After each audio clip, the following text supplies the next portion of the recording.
नमस्कार साथियों, आप लोगों का अपने ही यूट्यूब चैनल संजीत मैथ्स में स्वागत है। तो हम लोग पढ़ रहे थे BSc first year ordinary differential equation, जो कि हमारा पेपर नंबर कौन सा है, 3rd है। और आज हम लोगों का लेक्चर नंबर 63 है। तो आज हम इसमें पढ़ेंगे आइसोक्लाइन्स। इसके पहले हम लोगों ने देखा था कि इसके पहले क्या पढ़ रहे थे हम लोग, बताइए। सिंगुलर सोल्यूशन निकालना सीखे थे, पी डिस्क्रिमिनेंट मेथड और सी डिस्क्रिमिनेंट मेथड। लेकिन आज हम लोग पढ़ेंगे आइसोक्लाइन्स। उस पर जितने भी सवाल आपके बुक में दिए होंगे आप लोग प्रैक्टिस कर लीजिएगा। जो सवाल नहीं आएगा वो लोग आप लोग पूछ लीजिएगा।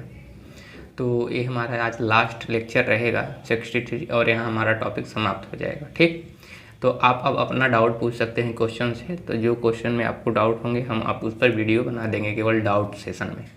अब इसके आगे चलेगा जो डाउट क्लासेस। ठीक, तो यहाँ आज हम लोगों का टॉपिक समाप्त हो जाएगा आइसोक्लाइन्स पे। ठीक, तो आज हमारा लास्ट लेक्चर है। तो चलिए शुरू करते हैं। आइसोक्लाइन्स क्या होते हैं? तो आइसोक्लाइन्स को हमने लगभग कल वाले लेक्चर 62 में समझा रखा था थोड़ा बहुत, लेकिन आज हम लोग इसका डिफिनीशन लिखेंगे और उसको समझेंगे। थोड़ा सा केवल समझाया था हमने आइसोक्लाइन्स। ठीक, तो चलिए यहाँ लिखिए, उसके बाद हम लोग आगे बात करते हैं। तो हेडिंग डाल लीजिए, आपका नया चैप्टर ही एक तरीके से है आइसोक्लाइन्स। आइसोक्लाइन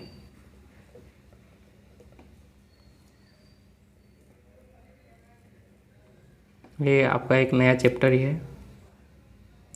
ये शुरुआत में ही बहुत टीचर्स पढ़ाते हैं, कॉलेज में तो इसको सबसे पहले ही पढ़ा देते हैं, लेकिन मैं इसको लास्ट में आप लोगों को बता रहा हूँ। तो कोई दिक्कत नहीं है, क्योंकि एग्ज़ाम में चाहे पहले करे चाहे बाद में कोई दिक्कत नहीं है। ठीक, बस समझ में आ जाना चाहिए इसको। चलिए लिखें, हिंदी में पहले लिख लीजिए, उसके बाद हम लोग इंग्लिश में लिखेंगे समझने के लिए। ऐसा कर्व जिसका स्लोप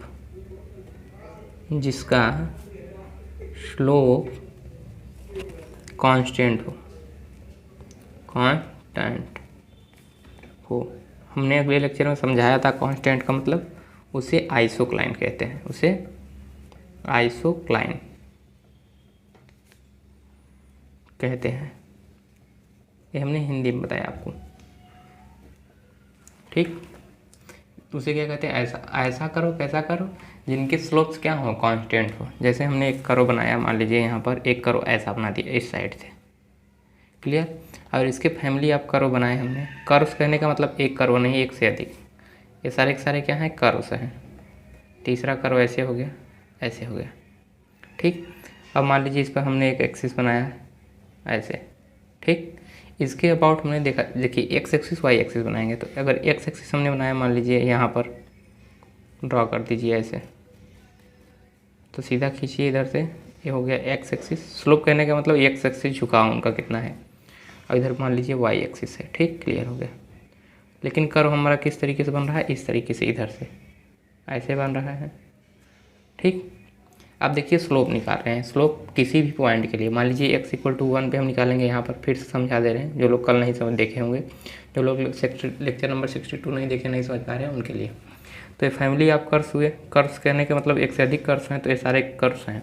और ये कह रहा है कि ऐसे कर्व्स जिनका स्लोप सराउंड है, यानी कि इसका जो स्लोप है और इसका जो स्लोप है समान है। इसका भी स्लोप क्या है, इक्वल है। इसका भी स्लोप इक्वल, इसका भी स्लोप इक्वल। जैसे x = 1 पे चेक करेंगे तो x = n पे कहाँ ये पॉइंट आएगा, यहाँ पर।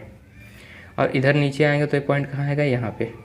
और इसके लिए और नीचे आएंगे तो इस कर्व को आगे बढ़ाएंगे तो इसके लिए कहाँ आएगा, यहाँ पे। और इस कर्व को आगे बढ़ाएंगे तो इसके लिए कहाँ आएगा, यहाँ पे। ठीक, अगर यहीं x = यहाँ बात की जाए तो इसके लिए कहाँ जाएगा, x = मान लीजिए 2 के लिए है तो इसके लिए यहाँ पर। इसके जस्ट आगे बढ़ाएंगे तो ये कर्व कहीं इंटरसेक्ट करेगा, तो अब मान लीजिए उधर नहीं मिल रहा है तो कर्व इधर मिलेगा ये।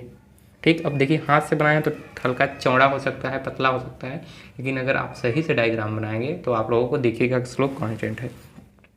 और स्लोप क्या होता है किसी भी कर्व का, उस पॉइंट पे टेंजेंट। अगर इस कर्व पे अगर हम टेंजेंट खींचे तो वही टेंजेंट क्या होगा, इस कर्व का स्लोप उस पॉइंट पे होगा। तो इस पॉइंट पे इस कर्व का स्लोप क्या होगा, देखिए। तो यहाँ ऐसे इस पर टेंजेंट खींचें तो ये जो लाइन है ये क्या डिनोट कर रही है, कर्व। अब ये कि जितना एंगल यहाँ से बनाएंगे, मान लीजिए अल्फा एंगल बना रहा है पॉजिटिव एक्स एक्सिस से, तो अल्फा इसका स्लोप हो गया tan अल्फा। तो यहाँ पर भी अगर स्लोप खींचेंगे इसका ऐसे, तो ये भी देखिए एक्स एक्सिस से कितना एंगल बनाएगा, ये दोनों पैरेलल रहेंगे, तो ये भी कितना बनाएगा, अल्फा एंगल ही बनाएगा इस पॉइंट पे। x इक्वल टू 1 के लिए यहाँ पर भी ऐसा बनाएगा। अगर इसके आगे ले जाएंगे तो इस कर्व को थोड़ा ऐसे बढ़ाएंगे तो ये यहाँ इंटरसेक्ट करेगा, तो यहाँ पर भी स्लोप खींचेंगे तो यहाँ भी क्या बनाएगा ये, अगर एक्स एक्सिस देखा जाए तो यहाँ भी अल्फा, तो इसके लिए भी क्या होगा tan अल्फा, यानी सभी कर्व के लिए जो हमारा स्लोप होगा इक्वल होगा। यहाँ खींचेंगे तो इस तरीके से इस पॉइंट के लिए इसका इक्वल होगा। मान लीजिए यहाँ पर बीटा बना रहा है एक्स एक्सिस से, तो ये बीटा हुआ। यहाँ पर इसी के लिए इस पॉइंट के लिए तो ये भी एक्स एक्सिस से कितना बनाएगा, बीटा। अब इसके लिए खींचेंगे टेंजेंट, तो इसके लिए भी क्या होगा, बीटा ही होगा। ठीक, तो इस तरीके से हमारे स्लोप को निकाला जाता है कि स्लोप क्या है, टेंजेंट है कि नहीं, सॉरी कांस्टेंट है कि नहीं। ठीक, समझ में आ रही सबको बातें। अभी क्वेश्चन करेंगे तो आप लोग देखेंगे कि सभी के लिए इक्वल आएंगे। तो अब चलिए इंग्लिश में लिख लीजिए, डेफिनेशन इसकी इंग्लिश में ले लीजिए। वो हमने हिंदी में इसलिए लिखवा है, बहुत लोग हिंदी मीडियम का है और समझने में आसानी भी होती है, तो लिख लीजिए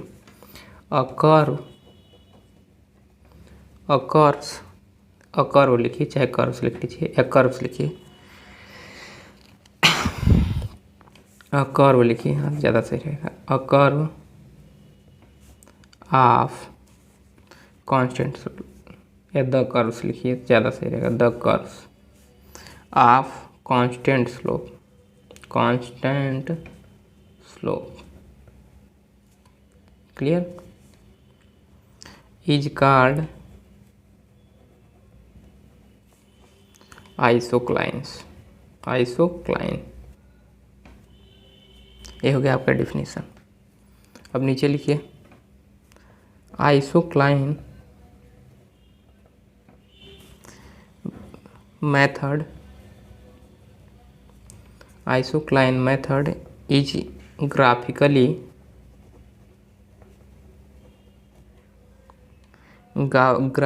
method,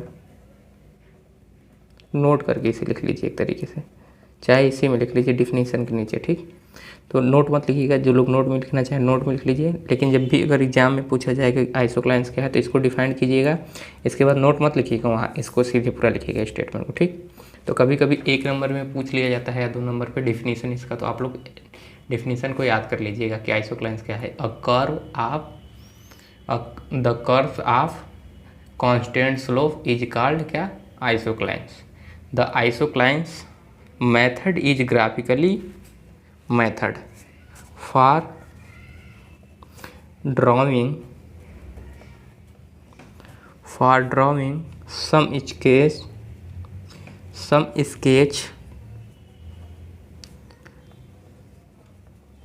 some sketch graph. Sketch कहने का मतलब आप लोग समझ ही रहे हैं, जो हमने भी यहाँ खींचा है, स्केच यानी चित्र, graph of solution, curves of differential equation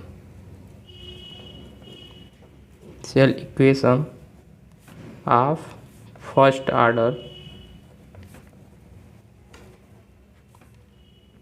ठीक, जो फर्स्ट ऑर्डर के डिफरेंशियल होंगे, इक्वेशन होंगे, उनसे जो कर्व्स मिलेगा उन्हीं का क्या है, ग्राफिकली मेथड है। ठीक, उसकी सहायता से हम ग्राफिकली मेथड से क्या करते हैं, एक स्केच खींचते हैं, ड्रॉ करते हैं। ठीक, आइसोक्लाइंस यानी उनके कर्व का, कि उनका कर्व कैसा होगा। ठीक, समझ में आ रहा है सबको, यानी कि उसकी फैमिली कैसे मिलेगी, ये सारी चीज़ें हम लोग किसके मेथड से यूज करते हैं, आइसोक्लाइंस के मेथड। तो चलिए देखते हैं कैसे खींचा जाएगा, इसके बारे में भी हम लोग लिखेंगे। तो यहाँ लिखिए, sorry, differential equation of the first order. अब नीचे लिख लीजिए कंसीडर, इसको अंडरलाइन कर लीजिए यहाँ से, equation, differential equation of first order. अब चलिए यहाँ से लिखिए consider differential equation,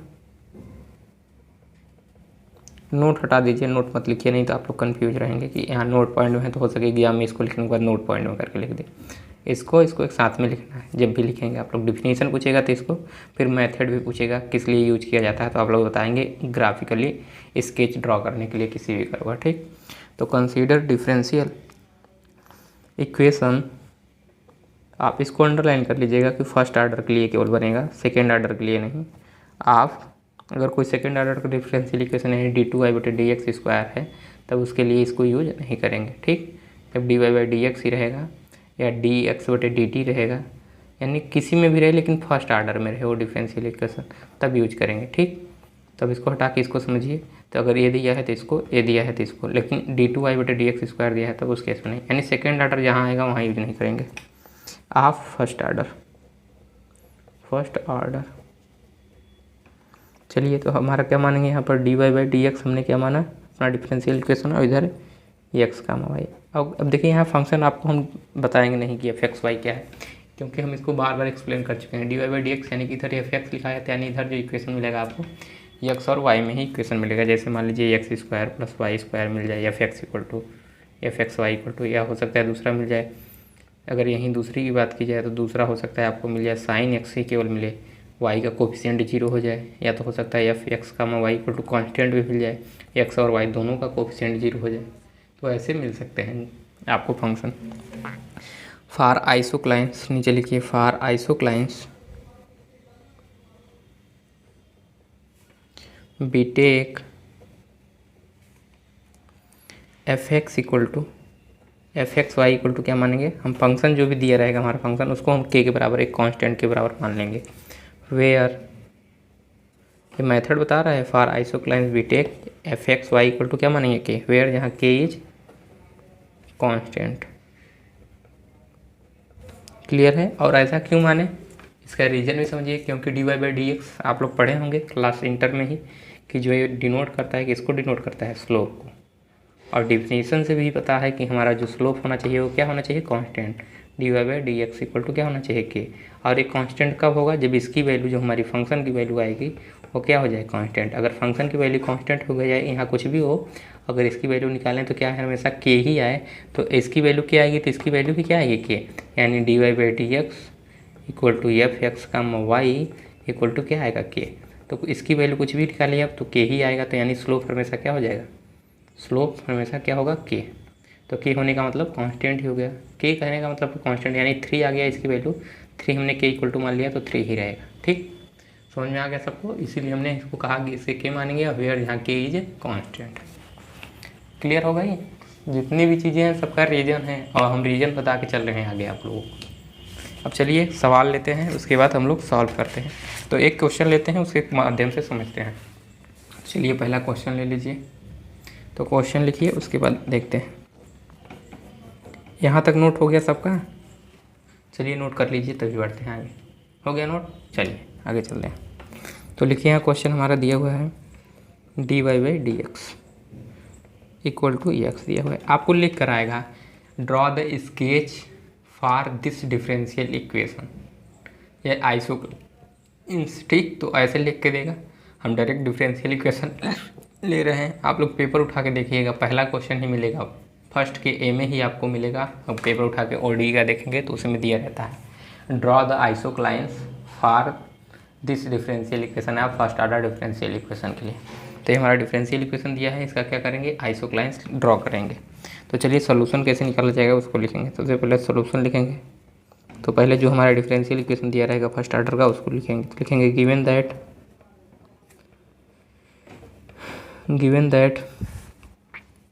the differential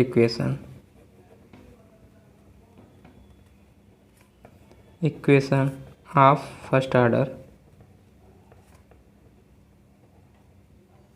as क्या दिया हुआ है, बताइए, dy/dx = x। तो ये हमारा हो जाएगा इक्वेशन नंबर फर्स्ट। अब मान लेंगे हेयर टेक इसको देखिए हमारा f(x) है, तो यहाँ लिख सकते हैं हेयर कहाँ, हेयर f(x, y) क्या है यहाँ पर x। हमने अगर देखा जाए वहाँ पर हमने क्या माना था, dy/dx = f(x), तो हमारा फंक्शन क्या है, x। ठीक, फॉर आइसोक्लाइंस अब लिखिए, फॉर आइसोक्लाइंस x = क्या लिख देंगे, f(x) = x है, तो x = क्या मानेंगे हम लोग, फॉर आइसोक्लाइंस f(x) = y = क्या माने, k, that is f(x, y) क्या है हमारा, x है, तो x = क्या माने हम लोग, k। तो यहाँ k कांस्टेंट हो गया। तो पहला लिखेंगे k की वैल्यू के लिए क्या लेंगे, तो फर्स्ट लिखेंगे k की वैल्यू अपने से पुट करेंगे, तो k = 0 रख रहे हैं, तो फॉर k = 0, तो लिखेंगे फॉर k = 0 के लिए। ठीक, that is k equal to zero कहने का मतलब d Y by D x की वैल्यू क्या हो जाएगी, d Y by D x की वैल्यू क्या है, जीरो, क्योंकि एक्स यहाँ है और x equal to k zero, ये जीरो तो एक्स जीरो तो d Y by D x की वैल्यू क्या हो गई, जीरो। तो यहाँ से हमें पता चल जाएगा क्या, D Y by D x equal to zero. ठीक, समझ में आ रहा है सबको कि नहीं समझ में आ रहा है, यानी कि एक्स इक्वल टू जीरो है यहाँ पे। ठीक, तो यहाँ एक्स इक्वल टू जीरो है, D Y by D x equal to zero यानी एक्स इक्वल टू जीरो। समझ में आ रहा है सबको। तो यहाँ से हम लोग लिख सकेंगे जो D Y by D X हम क्या लिखेंगे यहाँ पर, टैन थीटा, और टैन थीटा की वैल्यू कितनी है, जीरो, यानी कि यहाँ पर पता चल गया थीटा इक्वल टू कितना, 45 डिग्री, यानी बोला जाए तो पाई बाई 4। तो यानी हमारा स्लोप क्या है, K X equal to zero, X equal to zero के जैसे हमने क्या लिखा, K equal to zero that is D Y by D x equal to zero. तो यहाँ से अगर D Y by D x equal to zero रखेंगे तो एक्स की वैल्यू क्या मिलेगी, जीरो। तो यानी एक्स इक्वल टू जीरो किस पॉइंट के लिए, एक्स इक्वल टू जीरो के लिए हमें क्या मिली, d Y by D x value zero, और d Y by D x equal to zero और d Y by D x को हम लिखते हैं टैन थीटा, और टैन थीटा की वैल्यू जीरो। तो ये कितने अंश का डिग्री का माना है, टैन जीरो का ना, सॉरी यहाँ पर जीरो ही लिखिएगा, 45 नहीं होगा, टैन जीरो की वैल्यू जीरो होती है, तो यहाँ जीरो, तो यानी थीटा की वैल्यू क्या आ गई, जीरो। तो जीरो लिखिएगा, अब इसको लिखने से कोई मतलब नहीं है, जीरो पाई भी हो सकता है, अगर रेडियन में लिखेंगे तब भी जीरो आएगा और डिग्री में लिखेंगे तब भी जीरो। ठीक, तो थीटा की वैल्यू क्या आ गई, जीरो।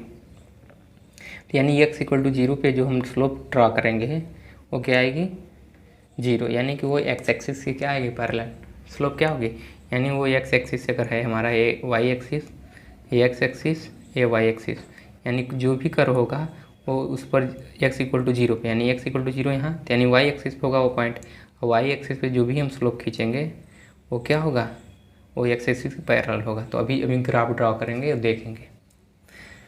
क्लियर हुआ सबको इतनी बातें। चलिए अब आगे बढ़ें। अभी ग्राफ देखिए, यहाँ पर हमने तो पहले ग्राफ किया था फिर टेंजेंट बनाया था, लेकिन हम क्या करेंगे, पहले टेंजेंट को ड्रॉ कर लेंगे, पहले क्या करेंगे, टेंजेंट को ड्रॉ करेंगे, उसके बाद हम ग्राफ को ड्रा करेंगे, और टेंजेंट के ड्रा करने के बाद जैसे ही ग्राफ ड्रा करेंगे तो हमें दिखने लगेगा कि वह ग्राफ कैसा है, वो पैराबोला निकल के आएगा उसका सोल्यूशन, कि इलिप्स निकल के आएगा, कि सर्किल निकल के आएगा, ये सारी चीज़ें आपको पता चल जाएंगी। चलिए अब के इक्वल टू दूसरी वैल्यू ले लीजिए, अपने से ही चूज करना है, जो चाहें आप वो वैल्यू लीजिए के की, बस रियल होनी चाहिए। ठीक, तो के इक्वल टू अब क्या लें बताइए, 1 के लिए चलिए चेक करते हैं। तो के इक्वल टू फार के इक्वल टू 1, के की वैल्यू खुद से लेनी होती है, ये ध्यान में रखिएगा, ऐसा नहीं है कि आपको सवाल में दिया हुआ है, ये अपने से करेंगे सारी चीज़ें। के इक्वल टू 1 के लिए चेक करेंगे दैट इज, अब ज़रूरी नहीं है कि आप पहले 0 पे चेक करें, 1 पे चेक करें, आप पहले 1 पे भी चेक कर सकते हैं, 3 पे भी चेक कर सकते हैं, आप 8 पे भी चेक कर सकते हैं। और हम लोग छोटी वैल्यू इसलिए लेते हैं जिससे कि छोटी वैल्यू के लिए अगर मिल जा रहा है हमको अच्छी चीज़ें और उसी से पता चल जा रहा है कि इसका ग्राफ क्या है, तो इसीलिए हम लोग आसानी के लिए छोटी वैल्यू लेते हैं। तो के इक्वल टू 1 के लिए चेक करेंगे, तो के दैट इज, तो यहाँ मिलेगा D Y by D x equal to क्या मिलेगा बताइए, D Y by D x की वैल्यू क्या मिलेगी, 1, सॉरी के इक्वल टू 1, यानी कि D Y by D x value 1, क्योंकि क्या है हमारा एफ एक्स इक्वल टू के, हमने क्या माना है, एफ एक्स इक्वल टू के, यानी एक्स इक्वल टू के माना है, तो के की वैल्यू हमने माना है 1, तो 1 मान लिया, तो यहाँ पर D Y by D x की वैल्यू क्या हो गई, 1। अगर D Y by D x की वैल्यू 1 हो गई किसके लिए, तो 1 रखेंगे तो यहाँ तो एक्स इक्वल टू वैल्यू क्या हो जाएगी 1, तो एक्स की वैल्यू 1 हो गई। तो यहाँ D Y by D X represent करता है टैन थीटा, तो टैन थीटा की वैल्यू 1, तो ये रिप्रेजेंट करेगा tan theta equal to tan 45 degree, तो ये रिप्रेजेंट करेगा थीटा इक्वल टू क्या होगा 45 डिग्री, यानी पाई बाई 4। क्लियर है आपको। तो यानी एक्स इक्वल टू 1 पे अगर हम स्केच ड्रॉ करेंगे तो हमारा थीटा की वैल्यू क्या आएगी 45 डिग्री। चलिए एक और ले लेते हैं, कम से कम 3 निकालिएगा ही, 3 वैल्यू के लिए निकालिएगा ही, 4 वैल्यू भी निकाल सकते हैं लेकिन कम से कम 3 निकाल लीजिएगा, जिससे स्केच ड्रॉ करने में आप लोगों को दिक्कत ना हो। तो एक देखिए, 2 आप लोग पॉजिटिव के लिए निकालिएगा, 2 निगेटिव नंबर के लिए निकालिएगा। तो हमने 0 1 के लिए निकाल लिया है, अब -1 के लिए भी एक निकाल लेते हैं। तो यहाँ आप तीसरा निकालेंगे, तो आप लोग इसके जस्ट नीचे लिखिएगा, ऐसा नहीं कि हम यहाँ ऊपर लिख रहे हैं तो आप लोग भी ऊपर लिख दीजिएगा। तीसरा निकालिए, चलिए क्वेश्चन तीसरा नंबर, फार के इक्वल टू, चाहे इसको लिखिए चाहे मत, चाहे आप लोग 1 2 आप लोग लिख सकते हैं, फार के इक्वल टू 1, फार के इक्वल टू 0, फार के इक्वल टू 1। हम इसलिए दिखा देते हैं कि पहला निकाल चुके हैं, दूसरा तीसरा, तो दिखाना चाहें तो दिखा भी दीजिएगा, दोनों सही है। आप नहीं लिखेंगे तब भी सही है, लेकिन इसको लिखिएगा फार के इक्वल टू किसके लिए निकाल रहे हैं। तो तीसरी वैल्यू निकाल रहे हैं, तीसरी वैल्यू क्या निकालेंगे, -1 के लिए। That is dy by D x की वैल्यू क्या हो जाएगी बताइए, -1। तो यह इंप्लाइज करेगा x इक्वल टू क्या होगा हमारा यहाँ, -1। क्लियर है, क्योंकि dy बाई डी एक्स की वैल्यू किसके बराबर है, x के। तो dy बाई डी एक्स की वैल्यू क्या रखेंगे, -1। तो -1 जैसे ही रखेंगे तो -1, तो ये हो जाएगा x, यानी x की वैल्यू क्या आई, -1। तो x इक्वल टू -1 पे हमारे इसको लिखेंगे तो ये tan थीटा हो जाएगा। इसकी वैल्यू क्या है, -1। और tan -1 कितनी डिग्री के मान होता है बताइए, किसी को पता है?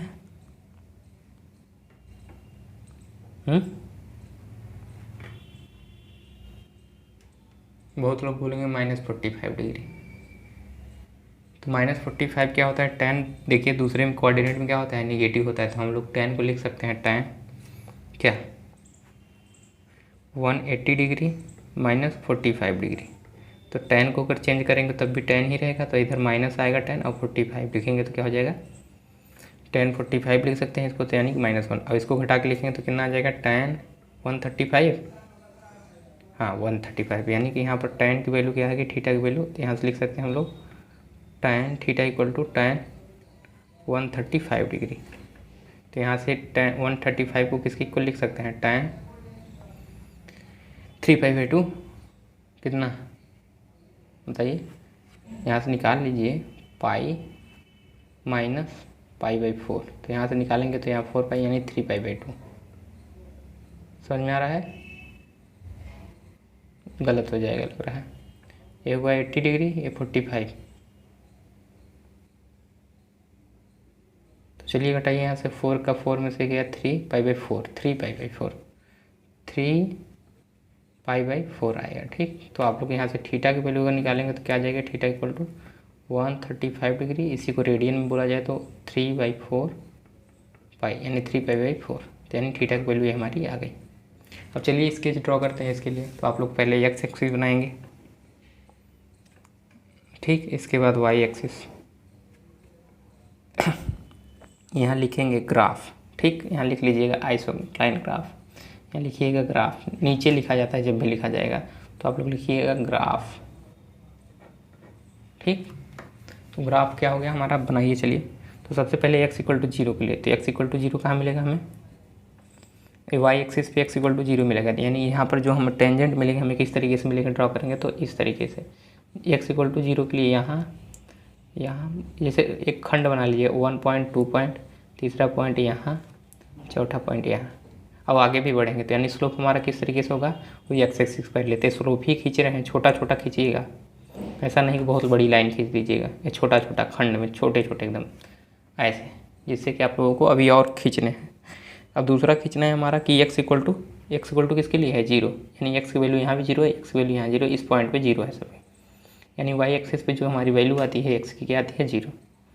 अब चलिए x इक्वल टू 1 के लिए अब खींचे, x इक्वल टू 1, x कहीं यहाँ होगा, ठीक, y इक्वल टू 1 यहाँ है, x इक्वल टू मान रहे हैं 1 यहाँ है। तो x इक्वल टू 1 के लिए खींचेंगे, यानी x इक्वल टू ये रहा 1। तो x इक्वल टू 1 पे देखिए स्लोप हमारा कितना है, 45 डिग्री।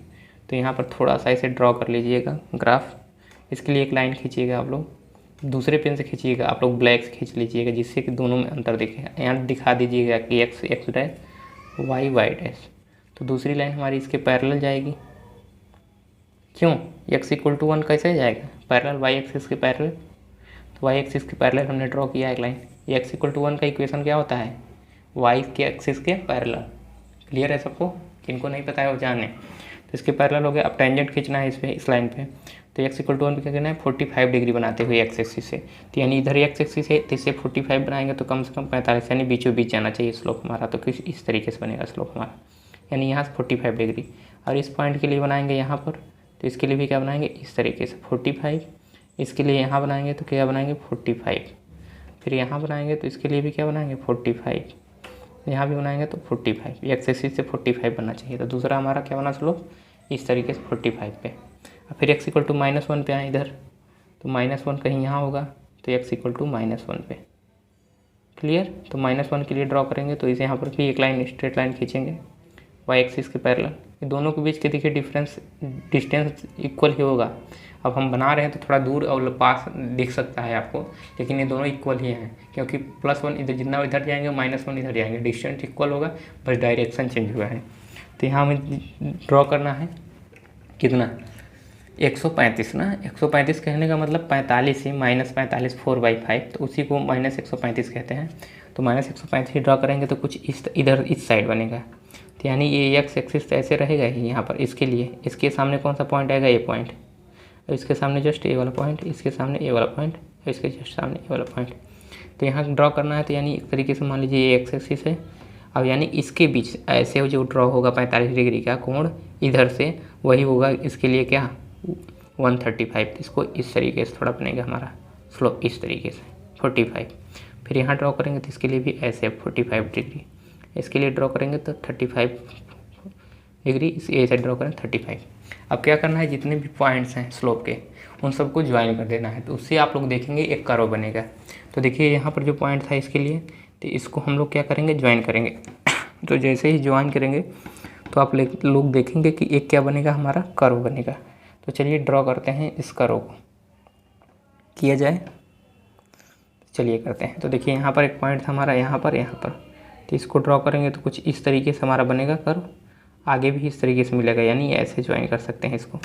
यहाँ पे ज्वाइन करेंगे तो ये कुछ इस तरीके से मिलेगा, ठीक। इसको ज्वाइन करेंगे तो कुछ इस तरीके से मिलेगा, इसको ज्वाइन करेंगे तो ये कुछ इस तरीके से आपको कर्व दिखेगा। कुछ और पॉइंट्स भी निकाल लीजिएगा जिससे आप लोगों को और अच्छे से दिखे। x = 2 पे निकाल लीजिएगा, y = 2 पे, लेकिन इतना ही काफ़ी है तो इसके लिए निकालिएगा, ठीक।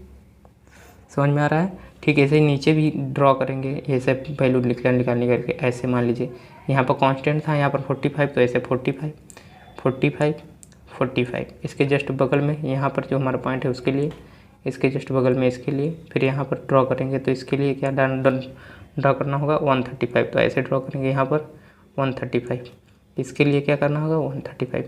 तो इन सारे पॉइंट्स को मिला दीजिए ऐसे, और फिर इसको जब मिलाएंगे तो इसके लिए ऐसे, इसके लिए इस पॉइंट को मिलाएंगे तो ऐसे। तो हमारा आप लोगों को दिख रहा होगा ये क्या मिल रहा है, पैराबोला मिल रहा है। क्लियर। तो इस तरीके के ग्राफ से पता चल गया कि जो इसका सोल्यूशन आएगा हमारे डिफरेंशियल इक्वेशन का, एक कुछ इस तरीके का ग्राफ उसका बनेगा। तो यहाँ लिख लीजिएगा, एक किसके लिए लिखे थे हम लोग, k = बताइए k = किसकी वैल्यू के लिए लिखे थे, ये वाली लाइन जो खींचे हम लोग, k = 1 के लिए, एक किसके लिए, k = -1 के लिए, और एक जो बीच वाली लाइन है वो k = 0 के लिए, ठीक है, जो y एक्सिस पे है। क्लियर है सबको, सारी चीज़ें आप लोग बता दीजिएगा। यहाँ हमारा जो पॉइंट है वो क्या है, +1, 0 है, जबकि इधर वाला पॉइंट क्या है हमारा -1, 0, ठीक। ये सारी चीज़ें बता देंगे। सॉल्यूशन का क्या है, कर्व, सॉल्यूशन का कर्व। हमेशा जो ये कर्व निकल के आएगा ड्रॉ करने का, स्केच कैसे ड्रॉ हुआ, जो पॉइंट से उसको सबको ज्वाइन करना हुआ, और उन्हीं पॉइंट को उन्हीं पॉइंट से ज्वाइन कीजिएगा। जैसे पहला पॉइंट x = 1 1 1, तो 1 के लिए सब ज्वाइन कीजिएगा, y एक्सिस पे 1 है जो है, फिर इसके लिए ए वाला ड्रॉ करिएगा। ऐसा नहीं कि इसका पॉइंट लेके फिर इसका ज्वाइन करेंगे, ठीक। समझ में आ रहा है सबको। तो ये सारे स्केच आप लोगों के ड्रॉ हो गए, क्लियर। तो आप लोगों को दिख रहा होगा कि जो आपके सोल्यूशन का कर्व होगा ए होगा। तो आप एक ग्राफिकली मेथड है जिससे पता चल जाता है कि सोल्यूशन का कर्व क्या आएगा, और उस कर्व को एनालाइज करके देखकर हम बता सकते हैं कि इसका सोल्यूशन क्या होगा। तो इसके देखिए ग्राफिकली मेथड यही है, यूज किया जाता है डिफरेंशियल इक्वेशन को सॉल्व करने का। कुछ ऐसे डिफरेंशियल इक्वेशन होते हैं जो कर्व के माध्यम से पता कर लिए जाते हैं कि उसका सोल्यूशन क्या आएगा।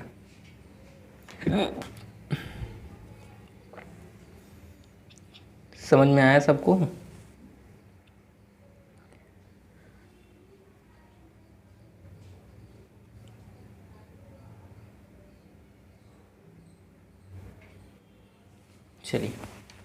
चलिए कैसे इसका मेथड लिखना है, उस मेथड को भी अब हम यहाँ लिख लेते हैं, क्योंकि हमने एक सवाल करा दिया है। अब लेकिन मेथड को इसके बाद ही लिखेंगे, हमें पहले बता देना चाहिए था, लेकिन चलिए आप लोग सवाल देखे हैं तो समझ ही गए होंगे। अब लिख लीजिए मेथड इसका।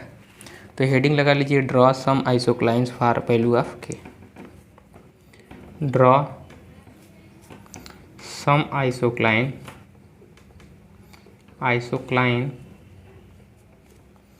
आइसोक्लाइंस फॉर वैल्यू ऑफ किसके लिए निकाल रहे थे, के, यानी के की वैल्यू के लिए, क्योंकि के की ही वैल्यू निकालेंगे। तो चलिए लिखिए in each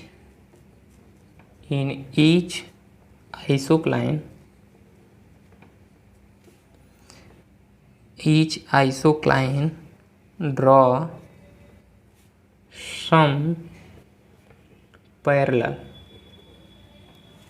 some parallel short line। Parallel shorts line का क्या कहने का मतलब है, यहाँ पर समझ लीजिए। पैरेलल शॉर्ट्स लाइन, जैसे कि यहाँ पर हमने एक शॉर्ट्स लाइन खींचा है, यहाँ पर इसी को शॉर्ट्स लाइन बोलते हैं, जो टेंजेंट खींच रहे हैं। तो देखिए ये खींचे तो इसके पैरेलल ही हमने ये वाला खींचा, तभी तो ये दोनों क्या होंगे, स्लोप इक्वल। और ये जो नीचे फिर खींचा तो ये भी क्या है, इसके पैरेलल है। और फिर ये शॉर्ट्स लाइन है इसके पैरेलल। और फिर जब यहाँ खींचे देखिए ये वाला इसके पैरेलल है, ये इसके पैरेलल है, ये इसके पैरेलल, ईच आइसोक्लाइंस के लिए यहाँ भी ये सभी क्या है, पैरेलल है एक तरह से। इसी को बोला जा रहा है shorts line.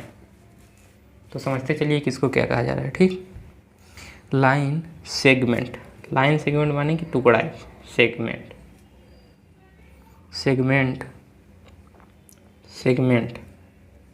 Line segment called as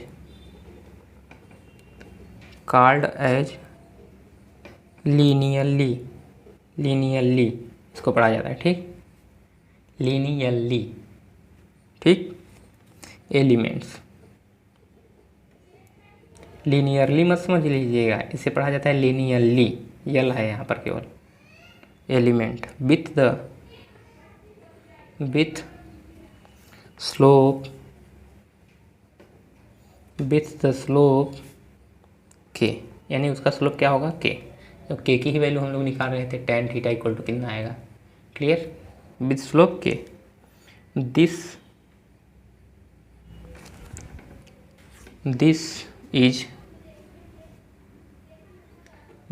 is also slope of solution of curves,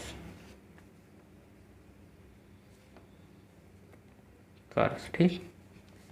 आप सॉल्यूशन कर्व लिखिएगा, आप मत लिखिएगा यहाँ पर, सॉल्यूशन कर्व्स, ठीक। with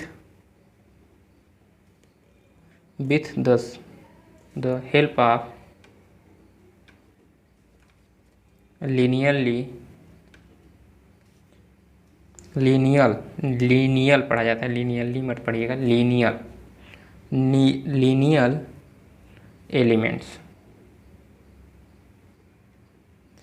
elements for differential equation,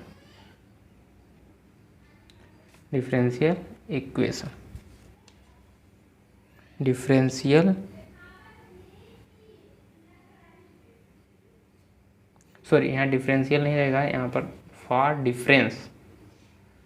different, यहाँ पर लिखिएगा डिफरेंट आइसोक्लाइंस, यानी अलग अलग आइसोक्लाइंस किसके, जैसे एक यहाँ बना हो, एक यहाँ, ये अलग अलग है ना, डिफरेंट यानी अलग अलग है, अलग अलग के लिए isoclines. We can draw solution curve of differential equation,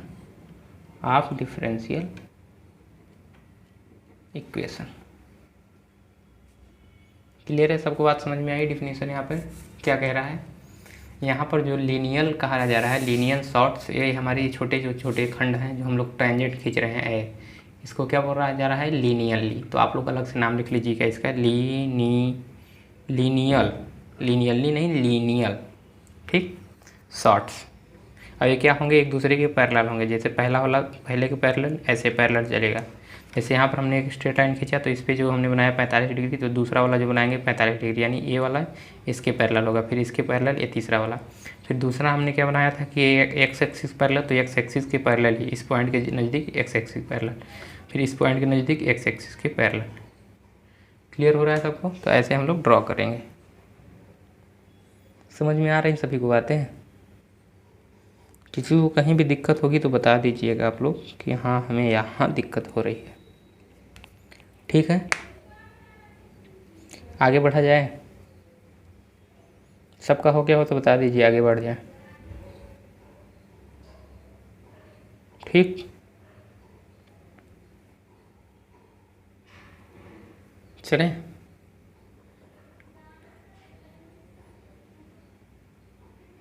clear है? चलिए, तो यहाँ पर हमने एक सवाल देख लिया है, एक क्वेश्चन और देखेंगे, उसके बाद वीडियो को हम लोग समाप्त करेंगे। चलिए एक सवाल और देख लेते हैं।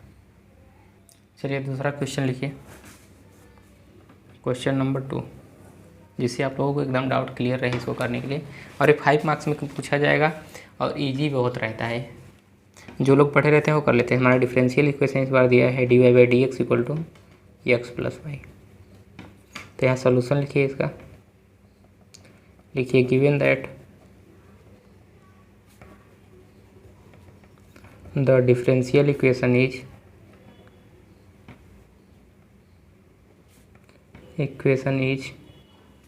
क्या दिया हुआ है बताइए, dy/dx equal to x + y। इधर जगह छोड़िएगा, यहीं हम लोग ड्रॉ करेंगे अपना आइसोक्लाइन्स। तो इसको मान लीजिए x एक्सिस, आप लोग सीधा खींचिएगा, मुझसे टेढ़ा हो जा रहा है, पेन से बना रहे हैं तो अभी। x एक्सिस x डैश, यहाँ y या y डैश। ठीक, इधर ही ग्राफ बनाएंगे हम। तो यहाँ हीयर लिख लीजिएगा, हीयर जो हमारा fx y है वो क्या है, x + y। और जो हम मानते हैं उसी को मानेंगे। फॉर आइसोक्लाइन्स लिखिए, फॉर आइसोक्लाइन्स क्या करेंगे हम लोग, take fx y equal to क्या मान लेते थे, k, यानी dy/dx इक्वल टू क्या हो जाएगा, k। तो यहाँ से हम लोग लिख सकते हैं fx की वैल्यू क्या है, x + y equal to k। अब वैल्यू निकालेंगे x इक्वल टू 0। अब यहाँ पहला निकालेंगे हम लोग, फॉर k इक्वल टू 0 के लिए निकाल लेते हैं। हमेशा आप लोग एक बार 0 के लिए निकालिएगा, एक बार 1 के लिए, एक बार -1 के लिए। ठीक, तो एक k इक्वल टू 0 के लिए निकालेंगे तो बताइए यहाँ से क्या मिलेगा हमें, k इक्वल टू 0 रखेंगे तो क्या मिलेगा यहाँ से, तो x + y इक्वल टू क्या मिल जाएगा, 0। फॉर k इक्वल टू 0 के लिए क्या मिलेगा, x + y इक्वल टू 0। तो यानी कि अगर देखें तो यहाँ से y इक्वल टू क्या मिलेगा, तो y इक्वल टू -x। और y इक्वल टू -x किसका ग्राफ है बताइए। इसके लिए ग्राफ अगर खींचे यहाँ पर तो कैसे खींचेंगे, एक स्ट्रेट लाइन होगा, y इक्वल टू -x, और किससे जाएगा वो कोऑर्डिनेट 3rd और 4th से जाएगा। क्योंकि y इक्वल टू -x है तो हम लोग कंपेयर कर दें y equal to mx + c। तो यहाँ ये m क्या है, स्लोप डिनोट करेगा, तो माइनस है तो माइनस क्या डिनोट करेगा, ये इस वाले कोऑर्डिनेट में स्लोप, यानी -32। यहाँ -1 होगा, यानी कि m की वैल्यू आएगी जो -1 आएगी। और -1 किसको डिनोट करता है, यानी कि tan थीटा इक्वल टू -1, और -1 यानी कि tan 135 डिग्री। तो थीटा इक्वल टू 135 डिग्री। एक ऐसा स्ट्रेट लाइन खींचेंगे यहाँ पर जो कि x एक्सिस कितना कोण बनाए, 135। तो चलिए खींचिए, तो यानी कि वो कहाँ से पास करेगा, अगर x इक्वल टू, और किसके लिए सेटिस्फाई भी करेगा, 0, यहाँ 0 कब आएगा, जब x की भी वैल्यू 0 हो और y की वैल्यू भी क्या हो, 0 हो। क्लियर है, या x की वैल्यू -1 हो या y की वैल्यू क्या हो 1, तब 0 आएगा। ठीक, तो वही वैल्यू पुट करेंगे। तो इसके लिए चलिए खींचते हैं, तो हमारा कहाँ से खींचेंगे इसको, ऐसे, यानी जितने भी स्ट्रेट लाइन खींचे जाएंगे इस तरीके से खींचे जाएंगे। तो यहाँ से ऐसे ड्रॉ कर दीजिए। पहला ए स्ट्रेट लाइन किसके लिए है हमारा, एक ग्राफ खींचा गया। ठीक, एक हमारा हो गया 0,0 के लिए। क्लियर है सबको। चलिए अब दूसरा ग्राफ खींचते हैं, x इक्वल टू, अब दूसरा लिखाते हैं फॉर k इक्वल टू किसके लिए, 1 के लिए। तो 1 के लिए निकालेंगे तो क्या हो जाएगा हमारा, x + y इक्वल टू 1। तो यहाँ से अगर निकालेंगे y इक्वल टू तो क्या मिलेगा हमें, 1 - x। यानी कि अगर सही से देखा जाए तो इसको लिख सकते हैं y इक्वल टू -x + 1। तो यहाँ भी स्लोप क्या होगा, -1 होगा। m equal to y equal to mx + c। यहाँ पर c की वैल्यू क्या थी, 0, तो यानी c इक्वल टू 0, यानी कि वो कहाँ से जाएगा, ओरिजिन से। तो इसलिए हम स्ट्रेट लाइन को ओरिजिन से पास कराएं, लेकिन यहाँ पर कुछ है वैल्यू इसकी, यानी कि 1, यानी ये y एक्सिस पे कितना कट करेगा, 1। तो 1 है वैल्यू, क्योंकि y इक्वल टू हमारा क्या आया है, -x + 1। आप देखिए स्ट्रेट लाइन का नॉलेज होना चाहिए आप लोगों को, जो आप लोग पढ़े हैं। तो यहाँ देखिए सी इक्वल टू 1 है, यानी और सी क्या होता था, वाई एक्सिस पे अंतःखंड है ना। तो यानी यहाँ से वाई इक्वल टू 1, यानी मान लीजिए यहाँ पर है वाई इक्वल टू 1, तो हमारा जो स्ट्रेट लाइन होगा इधर से पास करेगा, और इधर एक्स इक्वल टू किसके लिए, एक्स की वैल्यू क्या पुट करेंगे, दोनों इक्वल हो जाएंगे। अगर वाई की वैल्यू 1 होगा रखेंगे तो एक्स की वैल्यू क्या रखना होगा, -1 कि 2, बताइए, कुछ वैल्यू पुट करनी होगी ना। चलिए खींचेंगे यहाँ पर, तो यहाँ से खींचेंगे तो क्या मिलेगा हमें, कुछ इस तरीके से पास करेगा और इसके पैरेलल ही रहेगा, ये ध्यान रखिएगा, क्योंकि 135 डिग्री ही है। तो 135 डिग्री होने का मतलब ये भी लाइन क्या होगा, पैरेलल होगा। हमेशा पैरेलल होगा ये जरूरी नहीं है, लेकिन इसमें आ रहा है 135, तो इसलिए हम लोग लिख रहे हैं, क्योंकि यहाँ एम इक्वल टू यहाँ भी क्या है -1 स्लोप। तो ये दूसरी स्ट्रेट लाइन हो गई हमारी। ठीक इसी प्रकार अब निकालेंगे एक्स इक्वल टू फार के इक्वल टू -1 के लिए। तो यहाँ निकाल लीजिए एक और, फार थर्ड हम निकाल रहे हैं के इक्वल टू -1 के लिए। तो -1 के लिए निकालेंगे तो फिर यहाँ मिलेगा X plus Y equal to -1, कोई दिक्कत नहीं। तो वाई इक्वल टू यहाँ से क्या मिल जाएगा, यहाँ वाई इक्वल टू मिला -1 -x, तो इसको लिख सकते हैं वाई इक्वल टू -x -1।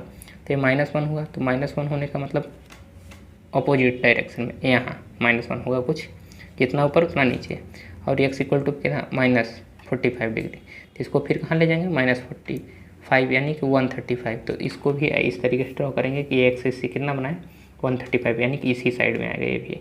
तो इसको कुछ इस तरीके से हम लोग ड्रॉ करेंगे, सॉरी थोड़ा टेढ़ा हो जा रहा है, ठीक ये हो गया। और यहाँ पर वैल्यू पुट करेंगे, ठीक। तो वाई एक्सिस पे कितना हो गया, पॉइंट डिनोट कर दें, इसको बोलेंगे 0, -1, इसको बोलेंगे 0, 1, इसको बोलेंगे देखिए ये पॉइंट अभी नहीं पता है हमको, केवल वाई एक्सिस पता है, तो वाई एक्सिस हम लोग जान रहे हैं। और कितने एंगल पे हम लोगों को बनाया है, ये 135, ये भी कितना बनाया है 135, ये भी 135 पे ही चल रहा है, क्लियर। अब चलिए कर्व ड्रा करना है हमको, तो कुछ पॉइंट्स डिनोट कर लीजिए, 1 2 पहले यहाँ भी डिनोट कर लिए, इसके लिए भी। तो मान लीजिए अब देखिए दोनों पॉइंट्स के बीच में इक्वल डिस्टेंस होना चाहिए, तो ऐसे ड्रॉ करिए पॉइंट, इसके लिए कर्व हमें ड्रॉ करना है। अभी सभी पॉइंट्स एक पॉइंट के लिए ड्रॉ कर लेंगे, उसके बाद अंदाज़ा लगा के अपना पॉइंट्स बना लेंगे 2 3। तो इस पॉइंट के लिए देखिए करते हैं, तो इस पॉइंट के लिए अगर ऊपर जाएंगे नीचे आएंगे तो यहाँ इंटरसेक्ट करेगा, और नीचे आएंगे तो यहाँ इंटरसेक्ट करेगा, क्लियर है, ठीक। और यहाँ इधर से जाएंगे तो ये यहाँ इंटरसेक्ट करेगा, यानी यहाँ। तो इसके लिए जहाँ जहाँ इंटरसेक्ट करेगा वहाँ स्लोप खींचेंगे, और इधर जब आ जाएंगे तो इधर इंटरसेक्ट करेगा। तो चलिए बना लीजिए एक यहाँ स्ट्रेट लाइन बनेगा, किस तरीके से, tan इक्वल टू क्या है 135 डिग्री, क्लियर है। तो 135 सॉरी पहला हमारा स्लोप क्या आया था -1, ठीक है सबको। तो पहले हमने के इक्वल टू क्या रखा था 0, क्लियर है। पहले हमने क्या रखा के इक्वल टू 0, तो के इक्वल टू 0 इक्वल टू क्या मिला हमें बताइए, पहले स्लोप के लिए के इक्वल टू 0 यानी tan थीटा इक्वल टू 0, यानी थीटा इक्वल टू क्या मिलेगा 0। तो 0 डिग्री यानी एक्स एक्सिस की पैरेलल। तो यानी इस वाले पे जो कर्व हमारा पहला स्ट्रेट लाइन मिला था के इक्वल टू 0 के लिए, जो हमने स्ट्रेट लाइन खींचा है, उस पर किस तरीके से कर्व बनाएंगे हम लोग, जो लीनियरली बनाएंगे, लीनियर शॉर्ट्स बनाएंगे, लीनियर शॉर्ट्स ड्रॉ करेंगे। वो किस तरीके से बनाएंगे, ऐसे पैरेलल होने चाहिए एक्स एक्सिस। तो यहाँ ड्रॉ करेंगे, इसके लिए यहाँ ड्रॉ करेंगे तो ऐसे, फिर यहाँ ड्रॉ करेंगे तो क्या होना चाहिए, पैरेलल ही होना चाहिए। तो ऐसे पैरेलल खींचेंगे एक्स एक्सिस के, ये पैरेलल दिखना चाहिए एक्स एक्सिस के, तो हम पैरेलल ड्रॉ करेंगे। इसके लिए यहाँ ड्रॉ करेंगे तो ये ऐसे, फिर इसके लिए यहाँ ड्रॉ करेंगे तो ऐसे, फिर इसके लिए यहाँ ड्रॉ करेंगे तो ये ऐसे कुछ, सॉरी इस ग्राफ पे नहीं ड्रॉ करना है, इसी ग्राफ पे ड्रॉ करना है। तो इसके लिए यहाँ, और फिर इसके लिए ड्रॉ करेंगे तो यहाँ आएगा, तो इसको लिए यहाँ, और इसके लिए ड्रॉ करेंगे तो ये यहाँ जाएगा, सॉरी। तो इस लाइन पे केवल इस तरीके के शॉर्ट्स बनेंगे जो एक्स एक्सिस के पैरेलल होंगे। अब इस वाले पे देखिए के इक्वल टू हमारा इसके लिए था, तीसरा वाला जो ऊपर निकाले के इक्वल टू 1 के लिए ना। तो के इक्वल टू 1 के लिए है, तो यहाँ पर जो हमारा स्लोप आया है -135, यानी -135 कहने का मतलब बताइए 135 डिग्री, क्लियर है सबको। कितना है हमारा y equal to mx plus c. तो माइनस आया था, तो माइनस में हम लोग उसको ग्राफ को ड्रा करेंगे। तो चलिए ग्राफ को बनाइए। तो 135 यानी कुछ हमारा इस पर क्या होना चाहिए, एक्स एक्सिस हमारा ऐसे रहेगा,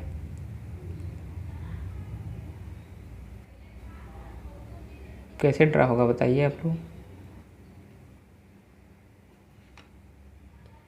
चलिए देखिए यहाँ के इक्वल टू हमारा क्या है, यहाँ पर के इक्वल टू 1 यानी dy/dx इक्वल टू क्या है 1। तो यहाँ 1, अभी इसके लिए मत ले लीजिएगा, ये तो स्ट्रेट लाइन के लिए जो हमने कर्व ड्रॉ किया है इसके लिए हमने लिया था, ठीक। अब हम इसको देख रहे हैं, इसके लिए तो हमारा dy/dx देखना पड़ेगा, एंगल क्या है ना। तो के इक्वल टू 1 यानी dy/dx इक्वल टू 1, यानी यहाँ पर tan थीटा इक्वल टू क्या है हमारा tan 45। तो इसे यहाँ पर कितना एंगल पे बनाना होगा, शॉर्ट्स 45 डिग्री। तो यहाँ शॉर्ट्स 45 डिग्री बनाइए। तो इसके लिए क्या होगा, यहाँ से 45 डिग्री कुछ ऐसे बनेगा, इधर से भी जितना एंगल इधर से भी, तो यानी 45 डिग्री ऐसे बनेगा कुछ, ठीक। तो यहाँ से बनाइए 45 डिग्री, यहाँ से कितना 45 डिग्री अगर वाई एक्सिस से बनाना होगा तो ऐसे शॉर्ट्स बनेंगे। दूसरा शॉर्ट्स इसके लिए बनाना होगा तो यहाँ बनाएंगे, तो यहाँ कैसे बनेगा, ऐसे बनेगा। फिर इसके लिए बनाएंगे यहाँ पर, क्लियर है सबको, और इसके लिए यहाँ, तो कुल मिला के ऐसे बनेगा शॉर्ट्स, क्लियर। अब यहाँ बनाएंगे तो इसके लिए ऐसे शॉर्ट्स, फिर यहाँ पर इसके लिए यहाँ बनेगा यहाँ, फिर इसके लिए आगे बढ़ाएंगे तो और बन जाएंगे शॉर्ट्स, लेकिन 45 डिग्री एंगल बनाकर होना चाहिए। फिर इसके लिए बनाएंगे तीसरे के लिए के इक्वल टू -1, के इक्वल टू -1 का मतलब हुआ कितना, एंगल निकालेंगे तो यहाँ से 135 डिग्री आएगा ना, तो 135 बनाइए। तो 135 कैसे बनेगा, के इक्वल टू -1 यानी कि -45 डिग्री। तो इस पे खींचना है -45 डिग्री। तो यहाँ कैसे बनाएंगे बताइए जल्दी।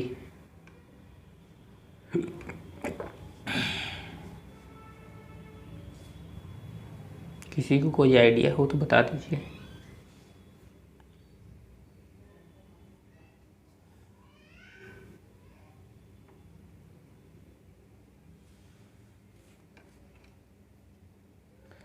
समझ में आ रहा है सभी को। क्या करते हैं 35 यानी 35 डिग्री ड्रॉ करेंगे तो कुछ किस तरीके से ड्रॉ करेंगे, यहाँ पर कुछ अगर एक्स एक्सिस ऐसे है तो कुछ ऐसे ड्रॉ होगा तब ना, 90 यहाँ आ जाएगा, ऐसे रहेगा तो इसके आगे निकलेंगे तो 35। तो यानी कुछ हमारा करो इस तरीके से ड्रॉ होना चाहिए। तो इसके लिए हमारा किस तरीके से ड्रॉ होगा ग्राफ, कुछ इस तरीके से ऐसे 35 डिग्री। इस पॉइंट के लिए ड्रॉ करेंगे तो कुछ ऐसा ड्रॉ होगा, फिर इस पॉइंट पर ड्रॉ करेंगे तो कुछ ऐसा होगा, इस पॉइंट पर ड्रॉ करेंगे तो कुछ ऐसा होगा, यहाँ पर ड्रॉ करेंगे इसके लिए ये वाली पॉइंट, और यहाँ से ऐसे, तो इसके लिए ऐसा, फिर इधर से ऐसे आएंगे इधर आगे बढ़ा के, तो ये ऐसा 45 डिग्री। तो यानी आप इसको मिलाएंगे तो किस तरीके का कर्व मिलेगा, यहाँ से स्टार्ट होगा हमारा कर्व और कुछ ऐसे जाएगा और ऐसे करके इधर की ओर घूमेगा, ठीक। तो कुछ ऐसे कर्व हम लोगों को मिलेगा। समझ में आ रहा है सबको कि नहीं। और फिर यहाँ पर खींचेंगे ग्राफ तो ये ऐसे जाएगा, ऐसे करके ऐसे निकल जाएगा। अब यहाँ पर जैसे ड्रॉ करेंगे तो इसके लिए ऐसे ऐसे करके कुछ ऐसे जाएगा, ठीक। ये इसके लिए था, नीचे वाले के लिए ना, यहाँ पे ऐसे यहाँ पे ड्रॉ करेंगे तो कुछ ऐसे बनेगा इसका आइसोक्लाइंस ऐसे। अब इसके लिए ड्रॉ करेंगे तो कुछ ऐसे, क्योंकि यहाँ से क्यों जितने एंगल पर रहेगा इसी पर टेंजेंट करा के घुमाना होता है, ठीक। ऐसा नहीं कि टेंजेंट को इंटरसेक्ट करे। तो यहाँ पे देखिए ऐसे आएगा, फिर इस टेंजेंट पे आएगा, फिर यहाँ से आएगा तो ऐसे घूमेगा ये कर्व, तो हमारा कुछ कर्व इस तरीके से दिखेगा, ठीक। तो आप लोग बढ़िया से ड्रॉ कीजिएगा। डिस्टेंस जैसे पटरी ले लीजिएगा, पटरी में स्केल्स में डिनोट रहते हैं सारे चीज़ें, तो आप लोग डिस्टेंस इक्वल जब रखेंगे तो आप लोगों का ग्राफ एकदम क्लीन आएगा। तो हमारा एक कर्व ड्रॉ हो गया। तो यही क्या हुआ, सॉल्यूशन ऑफ कर्व, क्लियर। तो आप लोग ऐसे डिनोट कर देंगे तो यही स्केच कहा जाता है। अब ये 5 मार्क्स क्या आएगा, 5 मार्क्स, 2 मार्क्स यहाँ सॉल्व करने के, 2 या 3 मार्क्स मान लीजिए, या 2/2.5 मार्क्स इसके मिलेंगे सॉल्व करने के लिए, और 2.5 मार्क्स इसके मिलेंगे ग्राफ ड्रॉ करने के। अगर आपने केवल सॉल्यूशन किया है, इसको नहीं किया है, तो आपको केवल 2.5 मार्क्स मिलेंगे, और आप दोनों किए हैं तो 5 मार्क्स। और ग्राफ तभी ड्रॉ कर पाएंगे जब ये किए हैं, ठीक। तो चलिए यहाँ पर आप लोगों को समझ में आ गया होगा कैसे करना है। तो कम से कम 3 वैल्यू निकाल ही लीजिएगा। के इक्वल टू 0 के लिए जब भी आपको सोल्यूशन दिया हो, के इक्वल टू 1 के लिए निकाल लीजिए, के इक्वल टू -1 के लिए। आप के इक्वल टू 2 के भी लिए निकाल सकते हैं, के इक्वल टू -2 के भी लिए निकाल सकते हैं। तो जितना निकालना चाहे निकाल लीजिए, क्योंकि जब -k = 2 रखेंगे तो tan θ = 2 हो जाएगा। अब तब उस केस में आप लोग थीटा की वैल्यू नहीं पता कर पाएंगे, तो इसलिए हम लोग नहीं लेते हैं, क्योंकि theta equal to tan inverse आ जाएगा तो एग्जैक्ट हमें वैल्यू नहीं मिल पाती है, इसलिए हम लोग 2, 3 नहीं लेते हैं। ठीक, तो उतने लेके वैल्यू जो हमें जिसके लिए हमें एंगल पता होता है उसके लिए हम लोग निकाल लेते हैं और ग्राफ ड्रा करते हैं, जिससे हमें पता चल सके कि आगे का कर्व क्या आना है। ठीक, समझ में आ रहा है सबको? तो आप लोग लीजिएगा, तो आप लोग बनाइएगा जो स्केच, तो ऐसे बनाइएगा एक्स एक्सिस वाई एक्सिस, और थोड़ा पॉइंट दूर दूर लीजिएगा, बड़ा बनाइएगा हल्का। जैसे एक पॉइंट यहाँ लीजिए 1, तो इसके बीच में जो डिस्टेंस होगा दूसरा वाला उतने ही डिस्टेंस पे आगे बढ़ाइएगा। तो ये 1 के लिए हो गया, ये 2 के लिए हो गया, फिर इधर भी एक्स एक्सिस पे 1 हो गया, यहाँ 2, तो यहाँ 1 यहाँ 2। स्केल से आप लोग ड्रा करेंगे तो इक्वल डिस्टेंस आप लोगों का बनेगा, तो ग्राफ एकदम क्लीन आएगा आप लोग देखेंगे तो। ठीक, तो ग्राफ जैसे यहाँ पर थोड़ा पास पास में दिख रहा है, लेकिन जब आप स्केल से ड्रॉ करेंगे तो आप लोगों को एकदम अच्छे से दिखेगा। एक हमने आइडिया बता दिया कि कैसे निकाला जाएगा इसका सोल्यूशन। तो चलिए अब इस वीडियो को हम लोग यहीं समाप्त कर रहे हैं, और हमारा सारे टॉपिक्स यहाँ पर समाप्त होते हैं ऑर्डिनरी डिफरेंशियल इक्वेशन से।